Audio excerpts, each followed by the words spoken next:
So I want to begin by saying thank you for giving us your time today and for joining us for this conversation. This is an accelerating excellence series that we at the elections group highlight the excellent work of election officials across the country and help election officials to implement similar programs in their communities and in their counties. My name is Tina Barton. I am a senior election expert at the elections group. And so today we're here with two of my favorite Utah people. One is an election official and the other a law enforcement official, both of whom I am proud to call friends. So please join me in welcoming Weber County, Utah Clerk Auditor Ricky Hatch, as well as Weber County, Utah Sheriff Ryan Arbon. Thank you, gentlemen, for joining us today. I'm excited to see both of you and really looking forward to the information that you can share with everyone here. It was such a pleasure to be with all of you and to experience everything that we got to do with our case study out there in Utah. But what I'd really like to start with initially is just opening the floor up to the two of you for you to familiarize the crowd with who you are and what you do. So whichever one would like to start first, tell a little bit about yourself. I'll go ahead and start and then leave the best for last. I'm Ricky Hatch. I'm the county clerk auditor for Weber County. It's an elected position and been involved in elections now for a little over 12 years. Have some involvement with the Department of Homeland Security's Elections Security Government Coordinating Council and some involvement with a couple of national organizations, National Association of Counties and a few others, including the Committee for Safe and Secure Elections, which I'm sure we'll talk about more during this. All right, I'm Ryan Arbon, Sheriff of Weber County, too, is an elected position. I started my career roughly 25 years ago with the Sheriff's Office. Right after I started, I actually moved to Missouri and was a marshal there for 4 years. Graduated from school there, came back home, been in various police departments, and I was elected about 5 years ago as the sheriff, and now I'm currently just starting my second term.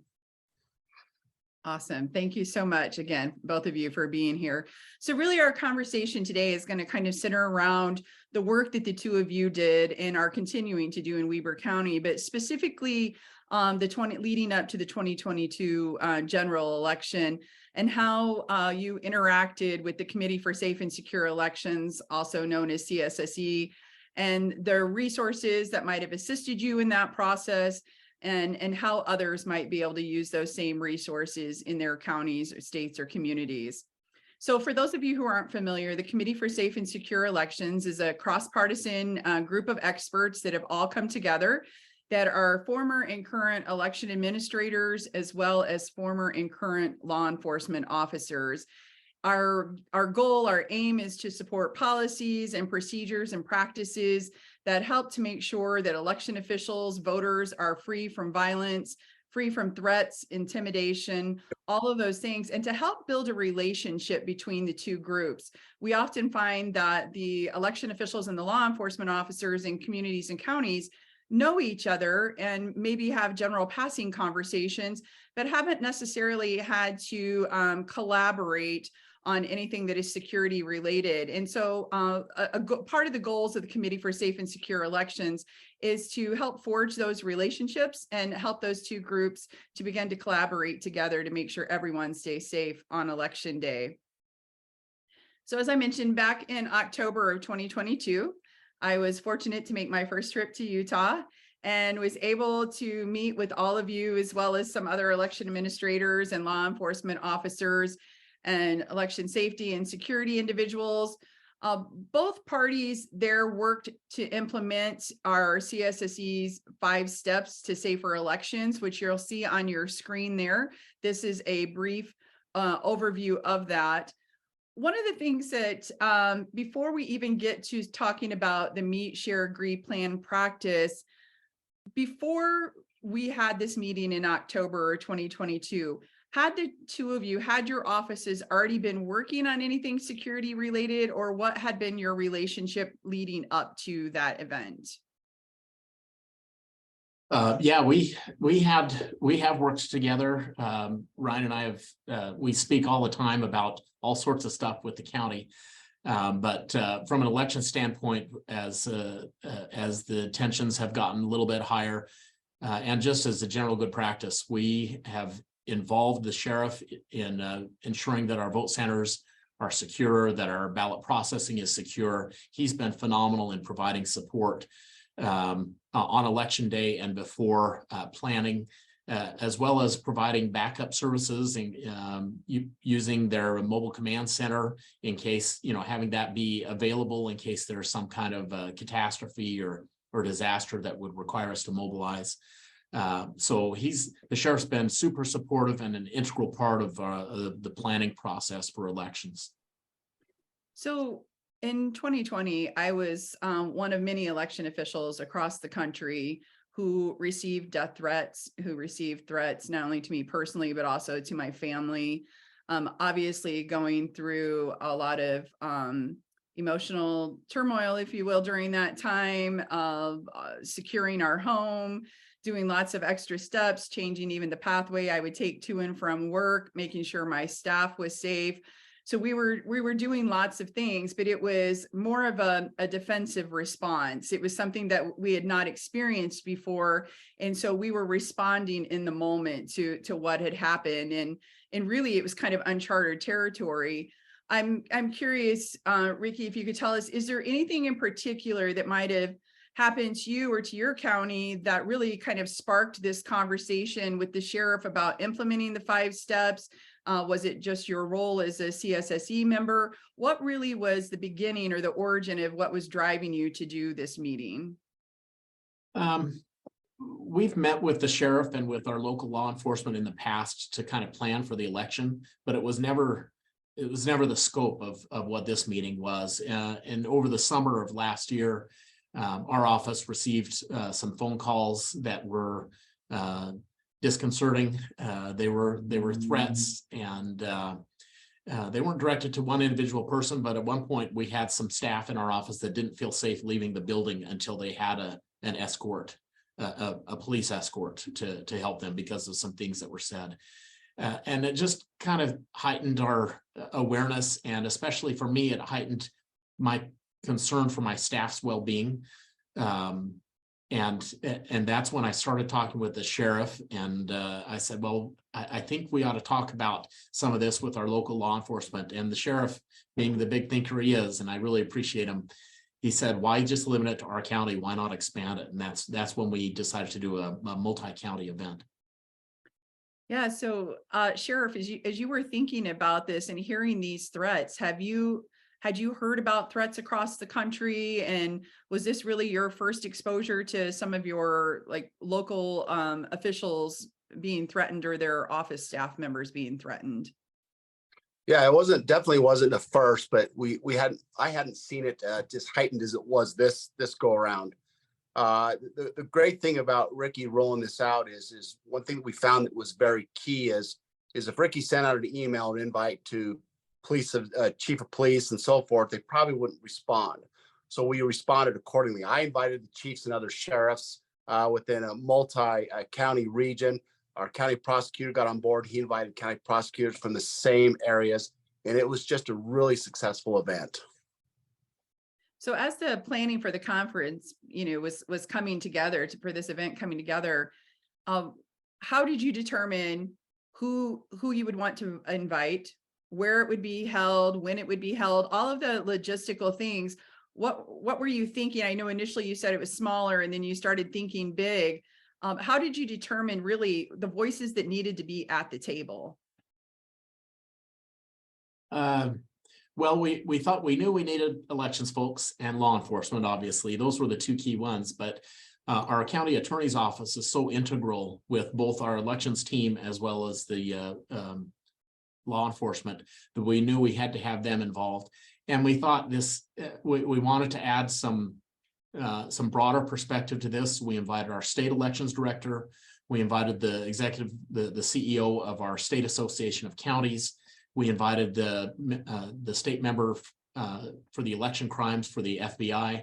And then we have a good relationship with both the FBI and the Department of Homeland Security. And so we invited the state advisors for Homeland Security to come as well.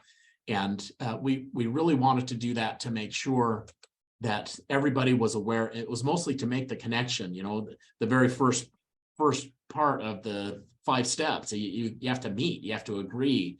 And we wanted to make those connections because we knew this meeting was just a blip. And the more important thing was the relationships going forward. Sheriff, I thought you did something really smart when you all planned this, is that you really kind of planned it so that it was already going to be scheduled immediately after another meeting. Do you think that if you want to talk a little bit about that and why you did that, and if you think that that helped to kind of grow the law enforcement attendance that we did have at the event? Yeah, that was very key. I'm glad you asked that. You know, there's especially in law enforcement, there's all kinds of things that are going on. It could be, you know, heightened crime in one area. It could be staffing issues. We have a significantly sized agency ourselves of 400, and we're being pulled every way. But the key thing that Ricky and I discussed is, like you said, is timing. I usually know what all the chiefs and everyone's doing on, and this is something that had to happen right after those events to make sure that there was that interest, because there was, you know, in the media, they were talking about election issues, local, the paper was talking about things. We just felt that was the right time to do it. Did you feel that, did you notice, like, if you had other people agree to attend, that once they saw someone else was going to attend, and then they decided that they would attend also? Was this kind of like, I'm not sure if I'm going to do it, but yeah, they're going to do it, so now I'm going to do it? Or did either of you get any pushback even about the meeting? I'm just kind of curious about how people got on board or didn't get on board with it. So you've heard about the long arm of the law, and sometimes there's a little bit of the strong arm of the law when there's something that's very important, especially public safety. So what I did is I reached out to the sheriffs to then have those sheriffs of those other counties reach out to their chiefs, because, you know, out here where we're the only elected law enforcement authority, you know, we just the 29 counties, there's one sheriff per county. When it comes from the sheriff, it seems to be a lot more important than just a chief of a small city, for example. And for the election officials, our elections team, our elected officials in Utah, we really are collaborative. And so they saw the benefit of this when I sent it out, and I sent it out to about, I think, 8 neighboring counties. And they really saw benefit. So no real pushback from the elected folks. And Ryan's really well respected among the sheriffs in Utah. And so when he sent that out, I knew that we would be getting a decent attendance. You had a really impressive agenda, and it was really kind of an in-depth agenda. Can you talk to me about what all you had on the agenda, and what were the reasons for each item, or that you decided that you were going to put on there, or the things that you decided you two felt like bringing the two professions together? We need to talk about this. How did you determine what you would put on the agenda? Well, first off, CSSE made it so easy. There's a planning document that says, here are the key things that you would have in a sample agenda, and we really just followed that guideline and that outline. But the first thing we want to do is just some introductions, and that's where we introduced our FBI, our state elections, our Department of Homeland Security, our Association of County CEO. And we wanted others to know that we had this group in there. And then we wanted to thank law enforcement. They've had a rough go over the past, few years. And so we wanted to share our support from an election standpoint for what they do. And then we really wanted to share give context to why we were meeting, and establish the need that this isn't just Arizona, and this isn't just Michigan where these problems are happening. It's happening in our own backyard, and there are threats, and even one threat, it can be a problem, obviously, if they carry it out. So we talked about the similarities between our professions. We wanted to establish a connection between law enforcement and elections. And then we wanted to understand each other's operating environments. And so that was really important. We had Sheriff Arbon talk to the election officials that were in the audience and talk about constraints and things that he has to deal with in law enforcement. And then I spoke to the law enforcement folks talking about the elections side as well. And we felt that was important. And then we had our county attorneys walk us through some scenarios. And if we had more time, we would have broken out into the local jurisdictions. But instead, we went through a series of scenarios where they said, hey, here's something that's happened. And how would you respond? Whose responsibility is this? We wanted to identify where the line of demarcation or the areas of responsibility overlapped, or where one would end and the other would begin. And we talked it through. The county attorney and the sheriff and I sat down, and we looked at the agenda, and we made some adjustments, and came up with what we thought was really a well-rounded agenda that would be beneficial for everybody. Tina, can I add something to this? I'd love for you please? to. Go ahead. So this is going to sound self-serving to Weber County in Utah, but one thing that's very unique to our culture is, especially with the elected officials, is we know each other very well. We look at things as not as what my needs are, though that's what we practice, but what is the clerk auditor's office needs? What is the county attorney's office needs? So we, years ago, when we all started coming together, we started thinking about someone else. In a lot of counties in here in Utah, there's a lot of adversarial relationships amongst the elected officials. Everyone wants to be in a silo, and well, I'm more important than you, and I could argue all day why public safety is more important than the elections, and vice versa, and everyone. But we don't have that. So when we get to speak, I got to speak to how important the election is. So I was looking out for Ricky. When Ricky spoke, he was looking out for me and the county attorneys. And so it wasn't me, it was us, which was just awesome.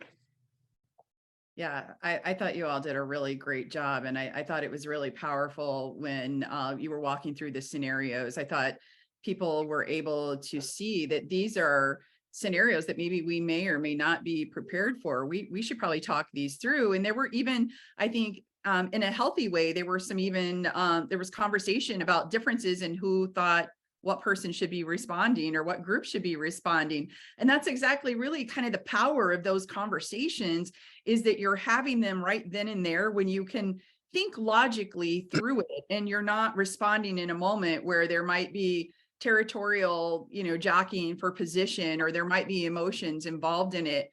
So I'm really curious to hear from both of you how you felt like your peers after the meeting was over and you were out mingling and having those conversations. What kind of feedback were you getting from them? What were they saying to you about the meeting? I'll just talk shortly because I want to hear what the sheriff has to say. But the clerks that I met with that attended were really pleased. Most of them said that we already have a good relationship with our law enforcement, but this was so helpful to talk through the scenarios, and it stimulated some additional discussion. So they were ecstatic that they were able to hear the same things side by side with their law enforcement partners. They were just really appreciative. Yeah, Tina. So on my end, I saw a lot of chiefs there. I mean, there was only a handful of sheriffs, but there's already kind of a small divide between chiefs and sheriffs anyway. But where I saw the benefit in the conversation afterward is I had one chief come up to me and says, well, how do you get along so well with your partners there at the county level? And just as I explained before, I told them how our relationship was, and they would say, well, I wish I had that with my city council or with the city manager. And I said, you know what? You gotta, instead of worrying about telling everybody what you need, go ask them what they need. And a couple other chiefs, one other sheriff would say, man, this was a great idea. Thank you for making this a regional deal. They didn't know the threats that we were getting. And then some other counties shared some of the emails or threats that they got. So we kind of bonded a little bit too, Tina, which was kind of cool. We kind of came together on this issue. They go, okay, this could be real serious. Let's really dig into this and support and provide security for our elections. Yeah, and one of the things I was really impressed by with it, you did have federal partners that showed up to the event. Just kind of curious too, if you had discussions with the federal partners and if that helped you to also make some connections there that maybe you either didn't have in the past or had not had in relation to this topic.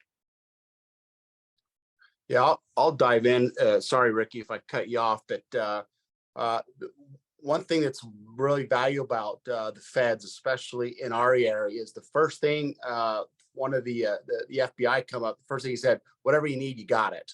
And if you need somebody to look up, because our access to information is usually centered either in my county or in the state of Utah, with limited on the outside. But the Fed's like, "Hey, if you got something, come in. You need to run a name. Maybe we can see if there's problems in it." But it was just these other groups, the outside of the city and county, it was like, "What can we do? What do you need?" That was just really cool to hear that. Yeah, I'd agree. And it was nice to meet our FBI partner. We had just had a change in that area. So this was the first time that I met our statewide FBI partner. So it was great to bring them and to have them participate. Awesome. I'm kind of curious too, after this meeting and maybe even just after even the election cycle, what kind of impact do you feel like this had on your teams on both sides? And do you think that it made people feel better, make them feel more prepared? What do you think that impact was? And do you think that anybody on the opposite side of your profession was surprised about how much thought or how much process went into what the other person does and how they analyze something?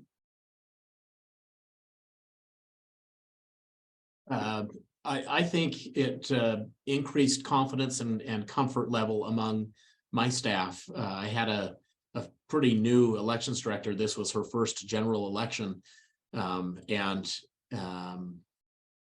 knowing, and of course we always felt comfortable with Sheriff Arbon, but knowing that surrounding counties now have that coordination, that discussion with their law enforcement, and knowing that law enforcement was aware of the severity of the need that we had as election officials, I think that gave them quite a bit of comfort. Yeah, I would agree with that wholeheartedly. Also, too, as a lot of the city chiefs, if you will, do not have the interaction that I do with Ricky Hatch, our clerk auditor, and so they saw something like, well, we would never have to deal with this, but they had these ballot boxes in their cities and some of these other things, and they got a different appreciation and a great appreciation.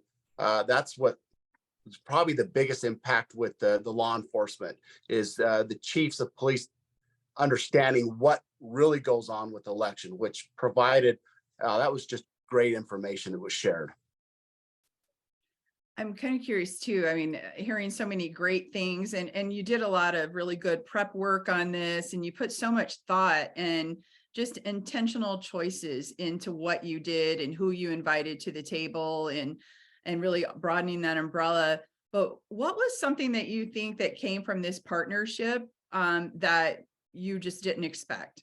Was there anything that was unexpected for you? Well, I was sorry, Ryan. Go ahead. I was surprised that the answers to the scenarios weren't the same. They weren't that there wasn't clarity based off of the discussion, and that in some jurisdictions they might actually handle the situation differently than others. Which I was really glad to see that kind of discussion. After I thought about it, I was really glad to see that kind of discussion as to the concept of jurisdiction. So if I've got a vote center that's in my county, but's in a city, does the city police take care of that, or does the county? And I was shocked that some city chiefs said, yeah, I want to deal with that. And others said, I want the sheriff to deal with that. And so just the nature of that discussion was something that I hadn't really thought would happen, although that's really the one of the best benefits of having that kind of discussion. and it was refreshing to see that. And I think in the end, it added some clarity to jurisdictional questions that they might have. Yeah, that was the same for me, Tina. What surprised me, we got some great law enforcement officials in the county, and just to go back a little bit, in 2020, there was a lot of when the riots were occurring, there was a lot of police agencies went from Weber County, which is about 40 miles north of Salt Lake, that responded down there to help them out. So you kind of figure, well, everybody steps up when you're needed. So we saw this elections come in, and Ricky said it just right. There was a lot of the cities like, yeah, we got this, we'll handle it. If there's a problem, we'll take care of it. And there were some other cities like, nope, we don't want anything to do with this. We figure you guys got the tools, you know what's going on. It's just better if you guys do it right. Okay, but that's okay. We're okay with that. And we do have more tools. We have a little bit more knowledge and experience. And, you know, probably I would rather have it that way than have someone who has to respond and really doesn't know what they're doing. So yeah, that was surprising.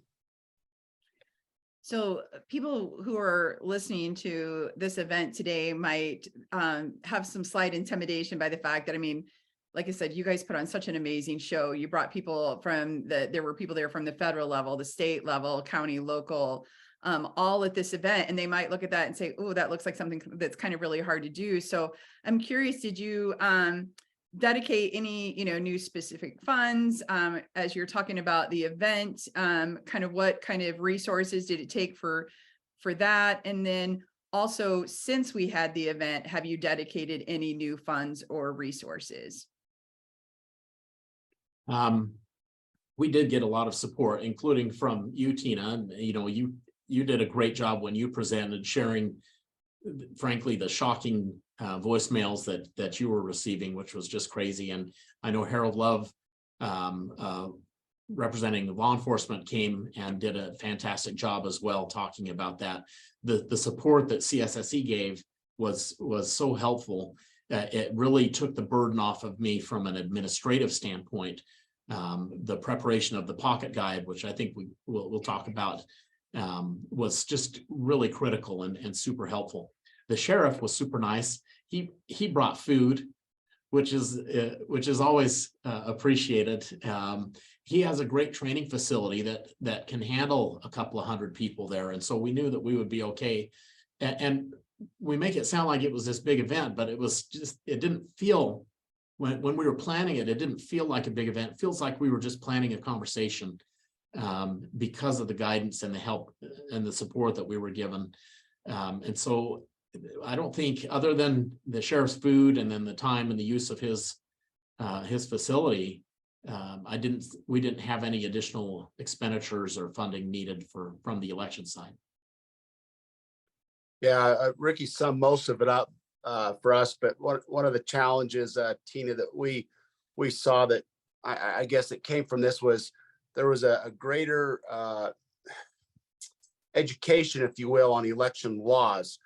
Sometimes law enforcement gets dispatched to a situation, and we're looking at, maybe there's some public disruption or disorderly conduct or something like that, but we don't know the distances from the polling booth, and we don't know what you can and can't. We learned that this time, and now it's added to our annual curriculum, which is a benefit. It's a very small portion, but it's a good refresher. So that was really great for us in law enforcement. That's awesome. I love that. And we experience that in other states too, where a sheriff who would be partnering with this might ask questions about specific compiled law locations or things like that, about how they would address the situation. And most of the law enforcement could just rattle it off at the top of their head of exactly where it was found in the code and exactly what they would do. And then he kind of at the end, like, threw in some election law type situations and scenarios, and the room went really quiet. And it's not because they, for just lack of desire to learn. It's just not really a situation that comes up that often in law enforcement. Is that correct, Sheriff? Is that how you feel? Is it's really more just like not something that you've had to address? And so now it is, and it's something that we all have to train on. Yeah, you're exactly right, Tina. I mean, I've been in this for 25 years. serving in patrol and various other responsibilities. I've never been called to an election related incident. And even at the county level, I've been there just for 5 years, but we just haven't been to it, but we're prepared now, right? We're ready to go. Awesome. So we did touch a little bit on the 5 steps document and how you feel like it benefited you, leading up to the meeting and then during the meeting as a really good roadmap. How do you think that the pocket guide, talk to me about the pocket guide, maybe how you decided what would be put in there, how you feel it's useful, and maybe Sheriff, if you could even give us a little bit of a background on how pocket guides are really kind of they're a law enforcement thing, right? And so if maybe you could describe how they're used in law enforcement, what that term really means, and how important it was to have one for Utah. Yeah, very beginning of my career, we're given this little pocket. It was about the size of an index card and it had just tons of pages. It was traffic codes, criminal codes, and you refer to that a lot. And most of the codes you just don't use in your career, but there's ones that there's such a frequency you begin to know them. And that's what was great about this pocket guide that county attorney and Ricky and others in your group put together. It was just great because it's something that, and most law enforcement had those pocket guides, in their visor or right there in their console rate access. But we're so digital now. Now it's something they can access on an app on their computer. But either way, we had it available mainly in print copy, which was just easily accessible, and it's a great quick reference, and that's what I would recommend, especially with something this new, to go to print first, just so it's tangible and it's readily accessible. Yeah, it works out great. I thought it was super helpful too, Tina. There were things as we were deciding what to include, and sometimes the election code can be, super voluminous and not super relevant. And so we had to be a little bit picky on what to include and what not to include. And again, CSSC was so helpful in kind of putting a first draft together. And there were things that I had either not realized or had forgotten. For example, in Utah, if someone is blocking an entrance to a polling place, I don't have the authority as the election official to remove them. That's the law enforcement, the sheriff's responsibility. And that was just one of the details that when you see it in black and white there in a pocket guide, it's pretty helpful to know. Yeah, one of the things that I was that kind of impressed me at that meeting was that as we were looking through the pocket guide, everybody in the room, they were kind of thumbing through the pocket guide, and they were looking at that. They were starting to draw questions based on the pocket guide that they were looking at. So seeing these laws in front of them in the guide was causing them to ask questions in scenarios. And like you said, that's really kind of what helped spur a lot of the conversation of who's going to have authority over something. If it's something as simple as someone keeps going past the boundary when they're campaigning, is that something that you're going to call the local clerk on, or is that something that escalates up to law enforcement? And so that's one of the things I thought too that was really important about the pocket guide, is that law enforcement would have that with them at all times, but it also caused conversation to take place about scenarios. Sheriff, did you notice that too in the crowd, as the pocket guide was like causing people to ask more questions? Oh yeah, it's funny, as this sounds a little awkward, but we embrace it. In my office, we embrace the idiot that has the stupid questions. And so it's really not an idiot, he's really not a stupid question, but what that does is it causes other people to think about other things and come up with different questions. You get idea rich on how to solve problems. And that's exactly what happened with the pocket guide. It was just awesome to watch that unfold. So I promise that wasn't my lead in to it's time to ask questions from the crowd.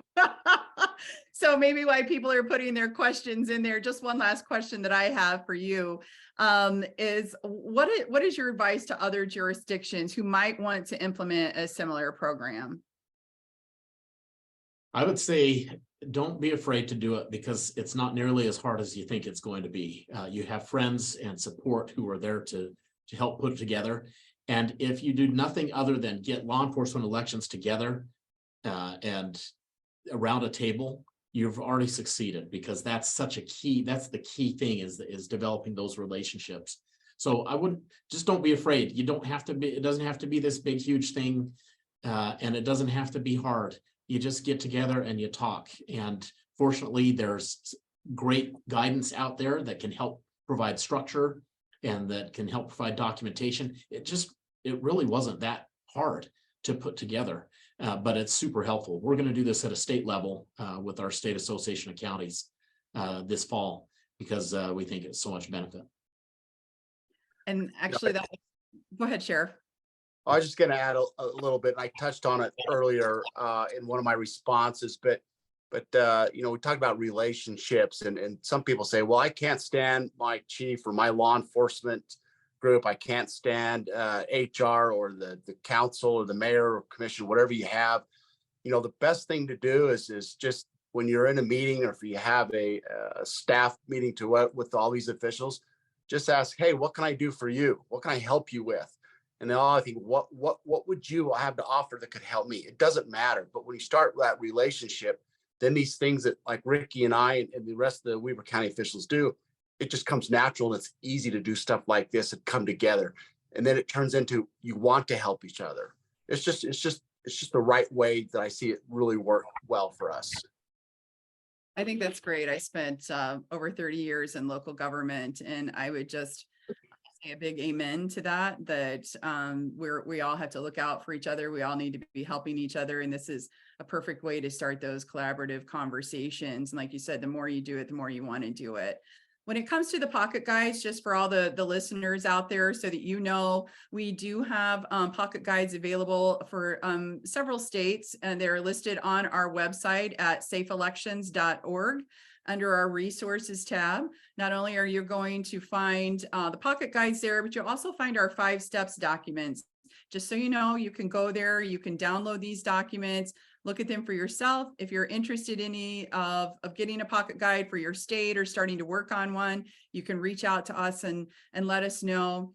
I want to specifically thank the two of you and for the wonderful conversation. And I'm not quite done yet, but just letting you know that it doesn't look like we have any audience questions at this point. So before I move on to go over our 5 steps document just a little bit more, I would ask the two of you, if I missed anything, if there's something that you would like to add to the conversation, and leave some final words for us, if you will.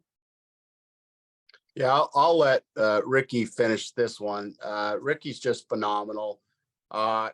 You know, in every aspect, personality, his character, integrity, he's a value to your group. And CSSC, thank you, Tina, for having this opportunity. And I just want to make sure anybody's listening is interested. If they want to contact me, I will take the call. I'll answer that email, whatever I can do to help anybody else improve or give some ideas. Just let everybody know I'm available. Thank you, Sheriff. And I can testify to what the good attitude that Sheriff Arbon has every single time we meet, whether it's formal or informal. One of the last things he says is, how can I help you? And that's been a real inspiration to me, and I've started doing that myself as well. I think that's just the right attitude. The one thing I'd say with this is I was starting to put together the agenda, and you know, I'm a guy, so I don't read instructions. I don't need instructions, right? But I just happened to open up the instructions for the CSSC for the 5 steps, and it was kind of a long document, several pages, and I thought, well, I'll just take a look. And as I looked through, I thought, duh, this is the easiest thing ever to use to put this together. So I would just suggest use the resources that are there. They just make your life so much easier. That's great. And Sheriff Arbon, I agree with you. Ricky is fantastic. He's well respected amongst election officials across the entire country, election officials from both parties and all sizes of communities, very well respected. But I also want to say to you, Sheriff, as a former election official that, again, had, faced a very threatening situation, and for me personally, with my family, and just the toll that it takes on you as a person, that to have you buy in to this and to be so incredibly helpful and to be thoughtful about the way you've approached it and so willing to work with your local election official. I just want to say from the bottom of my heart, thank you. Thank you for that, for being an example for this whole country. And I know that we have people in the chat, in the Q&A who've asked about your contact info. If you're willing to share that, or if someone wants to reach out to our team, if you'd like for us to share that. And, you know, I think that you both are an example of how both offices work together and how local government works together and working to move forward in a positive direction. So thank you again for setting that example. Thank you. It's awesome. Thank you. So I want to, if we can, briefly flip over my team to the 5 steps document.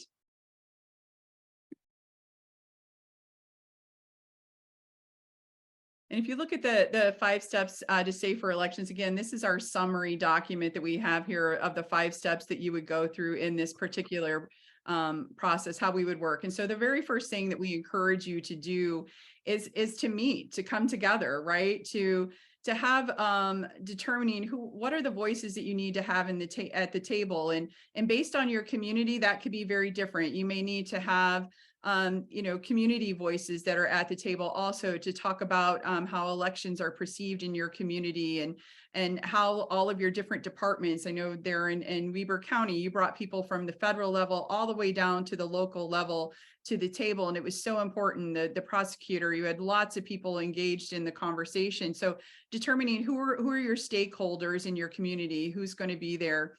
And then to share those experiences, your contact information, your expectations. And so that was one of the things that you worked through in that meeting. Not only did you all already know each other, sharing that contact information, but in a lot of communities, they may not know each other. It could be dependent on the size of the community. They don't know each other. We have a lot of new election officials across the country. So making sure that you're making those contacts, developing those relationships before you find yourself in really a defensive situation where you're trying to respond quickly in a last minute.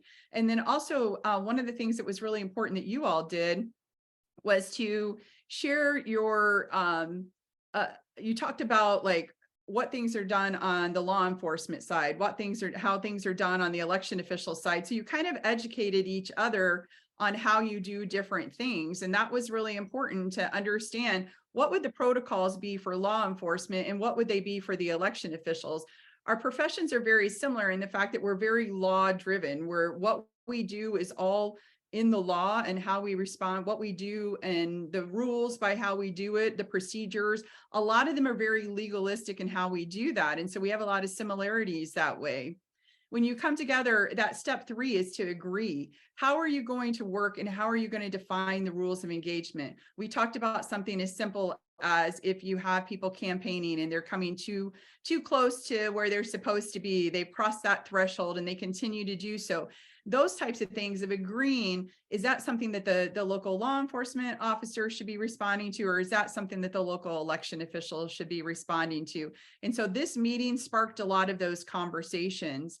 And then once you do that, you're able to make this plan where you're not only going to be sharing more information, how you're going to be putting that out there, but if there were incidences that were to happen, how would you respond? So kind of talking through some possibilities and making sure that if this were to happen, this is exactly what we would do, and putting that plan in place, as well as a crisis communications plan that in this type of a scenario, this is how we would communicate out to, is it to the public? Is it to other local law enforcement? Is it to other local election officials? Determining who would that message go out to and what would that message look like? And then lastly, to put into practice that information that you have, those plans. We have some scenarios that are great for tabletop type events and discussions. And that is all out there in our document that's at safeelections.org under resources, along with the pocket guides. So for those of you who are in the audience, what we did and how we assisted out in Weber County is not something that is unique or only for them. just so you know, we have CSSE members who would welcome the opportunity to either speak at your conference. Maybe it's just a meeting, a training session. We have a lot of other great resources out there besides even just the 5 steps plan, the pocket guide. We have a really wonderful video out there also. We can do things like what we're doing today, where we can do a Zoom session. We're also available to do things in person to attend. We can tailor our presentation to whatever your needs are, as far as if you want something formal or informal. And then we can also tailor the length of that presentation. If you're wanting a brief overview, we can do something as probably as short as like 30 minutes or less, but we can also do sit down and take a couple of hours to walk through the 5 steps, and then to also go into a TTX type scenario where we would actually perform those steps on a tabletop exercise. So we would welcome the opportunity to do any of those things. If you're interested in doing that, please reach out to our team. Let us know. We also have the case study that we did out in Utah, which we have the sheriff and the clerk here, the clerk auditor here with us. This is the actual document from that particular case study that is out there. So if you are looking to learn more about CSSE, the 5 steps, you're ready to implement something similar to this, your communities, we have links again to today's resources that have been placed in the chat for all of the attendees, and more information that can be found at electionsgroup.com. And with that, I would like to thank all of you for your time today, for joining us. We're excited about the potential of helping you out and being a resource to your community, your county, your state. And just want to say thank you. And I would say stay safe out there. And I hope you all have a wonderful week.